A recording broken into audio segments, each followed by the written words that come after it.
नमस्कार, सीधी तस्वीर आप देख रहे हैं G24 न्यूज से। हम बताना चाहेंगे प्रयागराज की पावन धरती संगम नगरी में आज योगी आदित्यनाथ जी का 10 जनवरी 2026 को आगमन हो चुका है।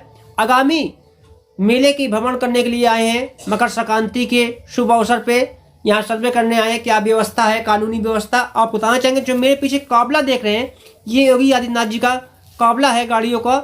ये सीधे अब संगम माँ गंगा के चरणों तक जाएगा। योगी आदित्यनाथ जी माँ गंगा के चरणों को प्रणाम करते हुए स्नान करेंगे। स्नान करने के बाद हनुमान जी लेटे हुए बंधुआ के बड़े हनुमान जी का दर्शन करेंगे। वहाँ से फिर सत्तू बाबा के कुटिया तक जाएंगे। आप बताना चाहेंगे पूरा काफिला G24 न्यूज से आपको दिखाया जा रहा है। चीफ एडिटर सोमनाथ सोनकार की रिपोर्ट।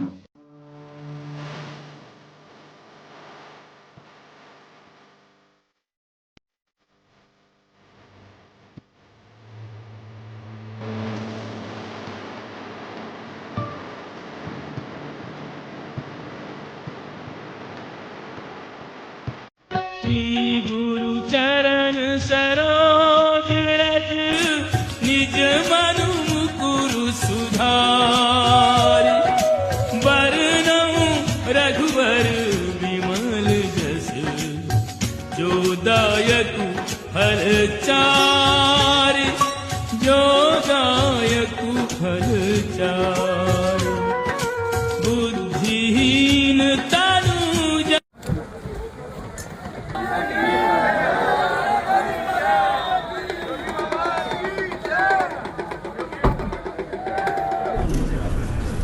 मित्रों,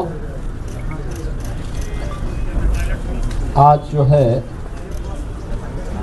मुझे पावन त्रिवेणी में दर्शन करने और स्नान करने का सौभाग्य प्राप्त हुआ।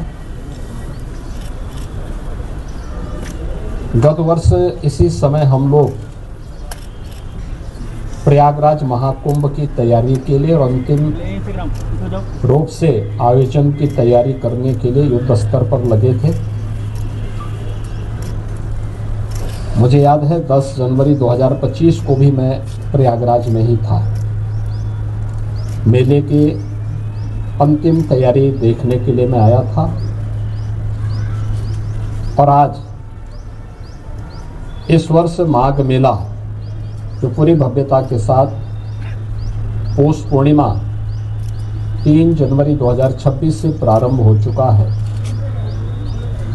लगातार यह 15 फरवरी तक यह आयोजन चलेगा। जो अपेक्षा थी पौष पूर्णिमा को कि 10 से 15 लाख श्रद्धालु इस अवसर पर आएंगे, लेकिन पौष पूर्णिमा के स्नान के अवसर पर आपने देखा होगा 31 लाख से अधिक श्रद्धालु माँ गंगा, माँ यमुना और माँ सरस्वती की इस पावन त्रिवेणी में आकर के भगवान बेणी माधव की कृपा से, बड़े हनुमान जी की कृपा से, भगवान अक्षय वट की असीम सानिध्य में उन्होंने सकुशल स्नान किया और यहाँ से आशीर्वाद लेकर के प्रस्थान की और कल्पवासी 1 महीने के कल्पवास के लिए यहाँ पे वर्तमान में अपनी साधना में तल्लीन है। आज मुझे यहाँ पर भगवान रामानंद जी के 726वें पावन जयंती के कार्यक्रम में भाग लेने का अवसर प्राप्त हुआ है। ये प्रयागराज का सौभाग्य है कि अनेक पूज्य ऋषि मुनियों के पावन धरा है। द्वादश माधव के साथ ही त्रिवेणी के पावन धरा के साथ ही यहाँ पे महर्षि भारद्वाज, महर्षि याज्ञवल्क्य और अन्य तमाम पूज्य महर्षियों का, सिद्धों का, संतों का सानिध्य इस पावन धरा को प्राप्त हुआ। 726 वर्ष पूर्व इसी पावन धरा पर जगतगुरु रामानंदाचार्य जी का भी जन्म हुआ था। आज का दारागंज उनके जन्मस्थली के रूप में ही विख्यात है। आज उनके इस पावन जन्मोत्सव कार्यक्रम के साथ ही माघ मेले की तैयारी भी हम लोगों ने प्रारंभ की है, इसकी समीक्षा की है। यहाँ पे खास तौर पर 14-15 जनवरी को मकर संक्रांति के अवसर पर यह भी एक मकर संक्रांति का स्नान होगा।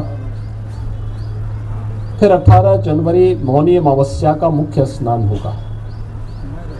इसके उपरांत 23 जनवरी को बसंत पंचमी और फिर माघ पूर्णिमा के साथ ही 15 फरवरी को महाशिवरात्रि का आयोजन भी यहाँ पर संपन्न होगा।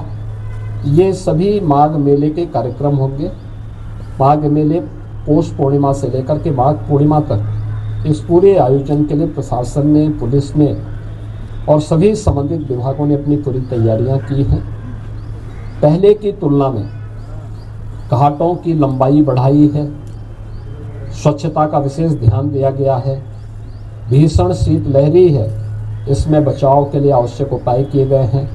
पब्लिक एड्रेस सिस्टम के साथ ही मेला से जुड़े हुए मेला सेवा ऐप का भी शुभारंभ करते हुए किसी भी कल्पवासी को, किसी भी संत को, किसी भी श्रद्धालु को अगर कोई सेवा लेनी हो, किसी प्रकार की कोई उनके यहाँ कोई किसी प्रकार की समस्या हो, तो इससे संबंधित वह अपने इस मोबाइल ऐप के माध्यम से भी जानकारी ले करके और अपनी जानकारी दे करके उस सेवा का उपयोग कर सकता है या प्रशासन से अपनी बात को रख सकता है।